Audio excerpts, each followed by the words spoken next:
Public Speaking Secrets class. Can you believe it's July already? It is, yes. Oh my goodness. Time flies. I think some people might be out there, you know, the non-doers, they're just partying, they're drinking, they're on the lake. The non-doers. The non-doers. The doers are getting shit done. But the doers are here. They're getting shit done. They're getting That's shit right. done. If you are joining us, make sure you comment. I want to see. Put in the chat. Curtis, we see you in the chat. Yes. All right. Very Catherine, good. these are the doers. Patrick's Very here. good. Daniel's here. Yes. Now notice the setup's a little bit different since we're going to be talking about public speaking, how to be a more confident speaker. So see if we kind of move the table to here so that I could show you different techniques.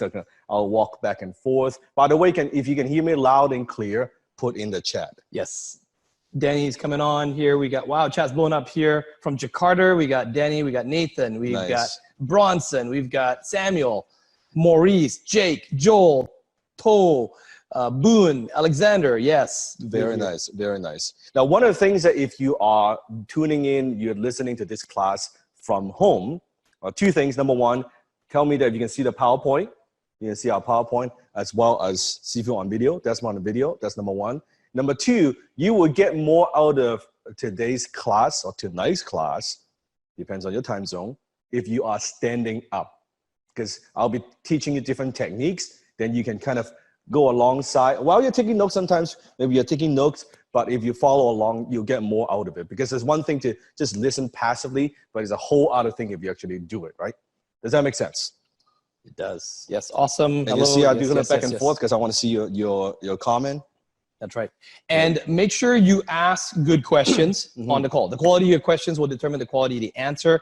Usually, if you can ask a question, don't write a long story.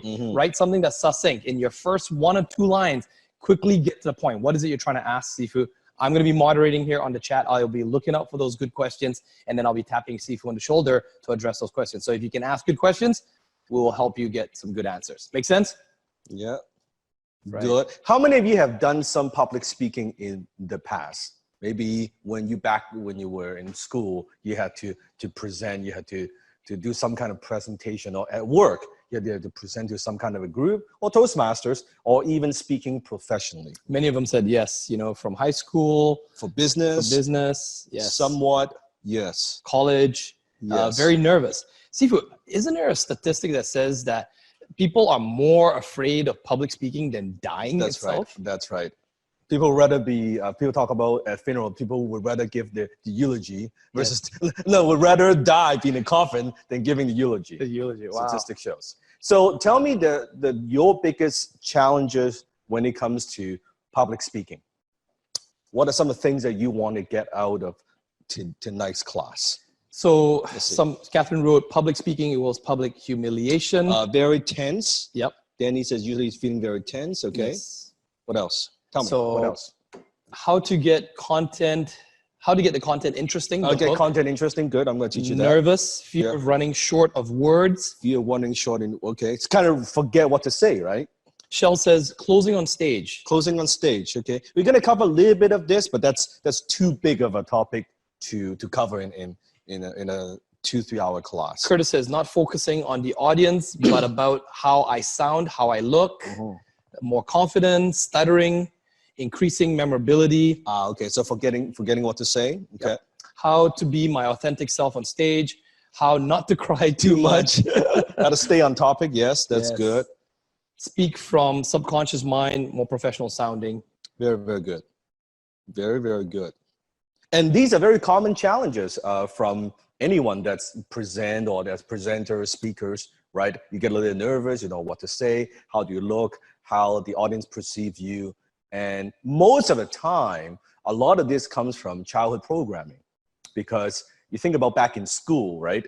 When you have the teachers standing in front of the class, we were taught to learn, right? In a certain way. Let's say in the Asian culture, right? You don't say anything. You don't say anything. You don't put up your hand. No. You just take notes, and then you bow in the beginning of the class. Or do you do that, right? Yes. Right, and that's it. So a lot of that is cultural conditioning that we were not giving the chance, the opportunity to kind of stand out, to be in front of the room, to share ideas, your thoughts, right? So Steve's got a lot to share with you. If you're ready, put in the chat. Tell me you're ready. Yes? Yes, ready, ready, ready. Very good, very good. Okay, so how to have unshakable confidence when speaking to a group of people. The very first lesson I want to share with you is this. Write it down. All speaking is public speaking. All speaking is public speaking. The first thing you have to get out of your head is, oh, if I'm speaking to a group of people, 5 people, 10 people, I should be very different versus speaking to one-on-one. Right. No. If speaking to one-on-one, that is public speaking. Okay, you're speaking to a group of 2, that is public speaking. You're speaking to a group of 100, 1,000, that is public speaking. It is the same. So in your mind, why you get nervous, because in your mind you have this kind of this idea of, oh, I speak a certain way if I'm one-on-one, but the minute I'm stage, oh, I need to be like completely, totally different. That is simply not true. So all speaking is public speaking. So let's talk about secret number 1. And that is this. Speaker is made and is not born. Say with me. Speaker is made and is not born. Because you may think, well, you know, Sifu, some people, they are naturally born. They have a lot of confidence and they're naturally charismatic and they're naturally very good on stage. There's some people that you may perceive that that's who they are. That's what they're like. They are always this confident, right? I think when you met me, I'm fairly extroverted. Extroverted, yeah. But I remember with the first few times you put, I think about 6 months worth of The you putting first me on 6 months, stage. about first 6 months. You know, Sifu put me up on stage 6 times, maybe 8 times, you know, once per month, every month. Yeah. And I was terrified each time. So Des, it's very good one-on-one. Yes. To him, that's no problem. You can do it all day. Like, that's no problem. But somehow when you're in front of people, Yes. right? Because in your mind, you think that's different. Or I would get up there and I would ramble. Yes. I would paste. I did all the, I try to tell bad jokes. Bad jokes, yes. No one laughs. You know what? Yeah. How many people tell bad jokes and no one laughs on stage, right? You thought it's funny, but no one thought it's funny. Yeah. Yes. And I did all the classic mistakes. Yes. Then you showed me, you know, How to you do broke this. it down. That's right. Okay. So pay attention. He's going to show you just a fraction of those, and if you can apply And it, let you'll me do well. let's Sifu prove that to you, okay?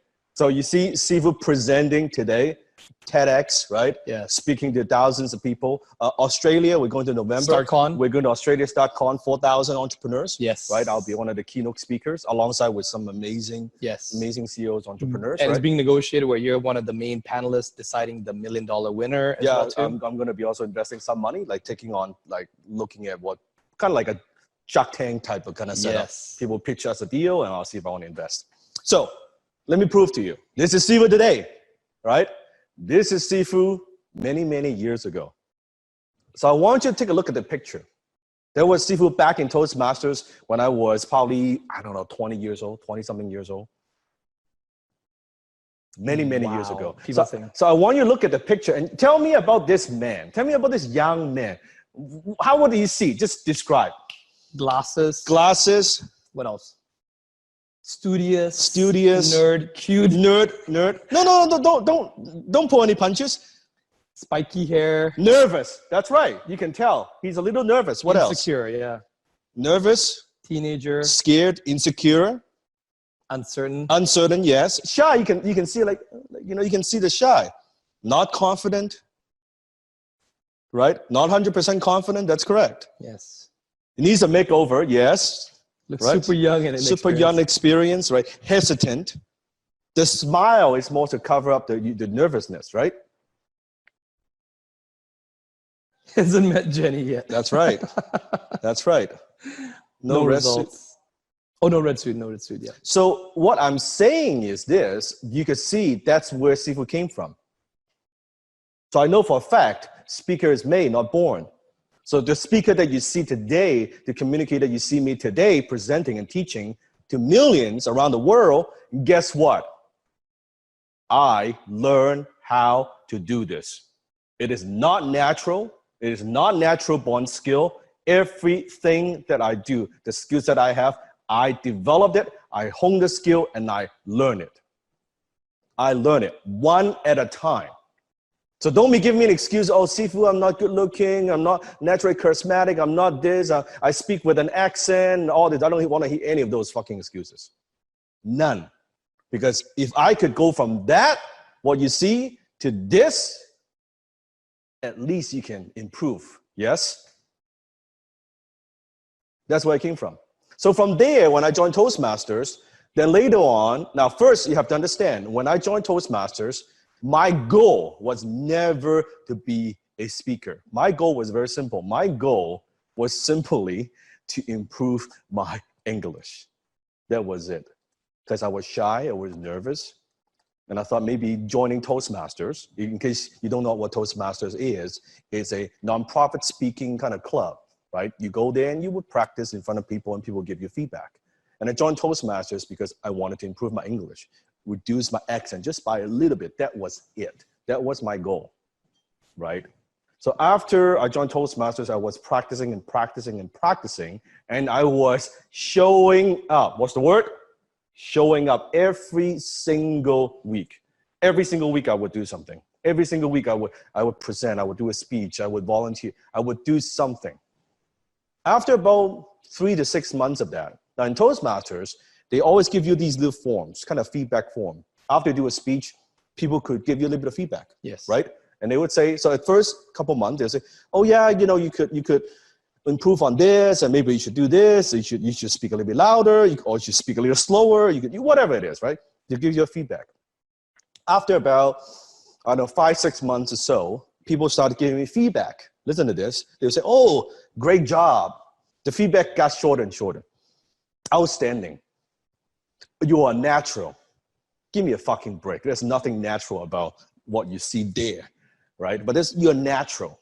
And I'm like, there's nothing natural about what I do at all. If anything, it's very, very unnatural, and I force it. I make it natural, right? And from there, people thought, oh, you know, maybe you've got something. I remember there was the president of the club back then running Toastmasters. Yes. He said to me that, you know, Dan,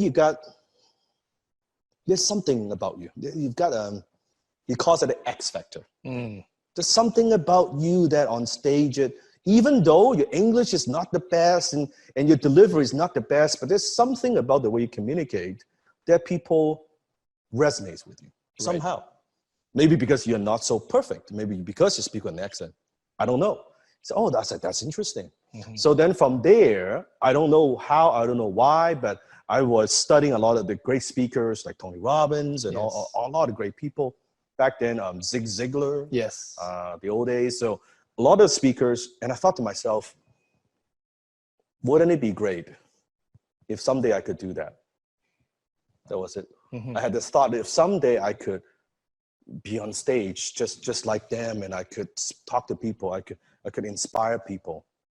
Like, wouldn't that be awesome? That was just kind of like you know, when you were a kid, a dream, like a thought, like, wouldn't it be nice? Like, yes. It's like, I saw that car, wouldn't it be nice if I had that car? Or right. you see something on a magazine, wouldn't it be nice if I can go on there for vacation? And that was it, right? Because I was listening to these like motivational tapes. Yes. Cassette tapes, by the way. Yes. Right? Cassette tapes back then. I know young people, they're like, Seafood, what is cassette tape, man? Like, no, not CD, before CD, like cassette